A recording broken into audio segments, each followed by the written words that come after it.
Oke, baik, saya akan menjelaskan apa itu makna ego, batin, dan diri. Menurut pendapat saya, ego adalah hubungan dengan konseling pastoral itu, bagaimana kita mengetahui diri kita dan ego juga berperan penting dalam konseling pastoral.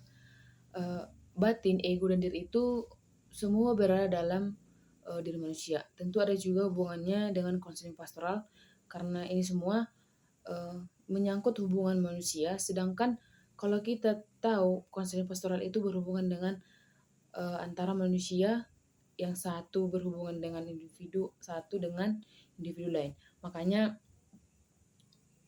terjadilah konseling pastoral.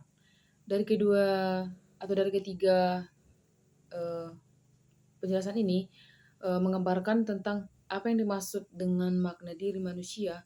Misalnya kita udah ngerti batin itu mempengaruhi jiwa dan pikiran serta perasaan manusia. Ketika yang kedua ini kita ketahui, maka inilah yang membuat bagaimana kita memaknai gambar diri kita dan gambar diri seseorang. Eh, dan sangat berperan penting ketika kita melakukan konseling. Tentu kita eh, sudah mengetahui bagaimana diri seorang itu bagaimana si batinnya, bagaimana egonya. Ketika kita udah tahu bagaimana diri kita atau diri seseorang itu. Yang kedua, makna batin.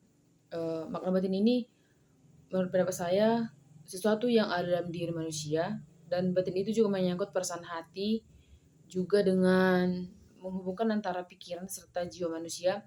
Ketika batin seseorang tidak sehat atau udah sering terluka, maka itu akan mempengaruhi akal pikiran manusia dan bagaimana perasaan seseorang, sehingga terjadilah luka-luka batin atau batinnya udah nggak sehat. Eh, dan maka itu bisa kita lihat bagaimana seseorang itu eh, apakah hubungan sosialnya baik, apakah fisiknya juga baik, dan kesehatannya juga baik.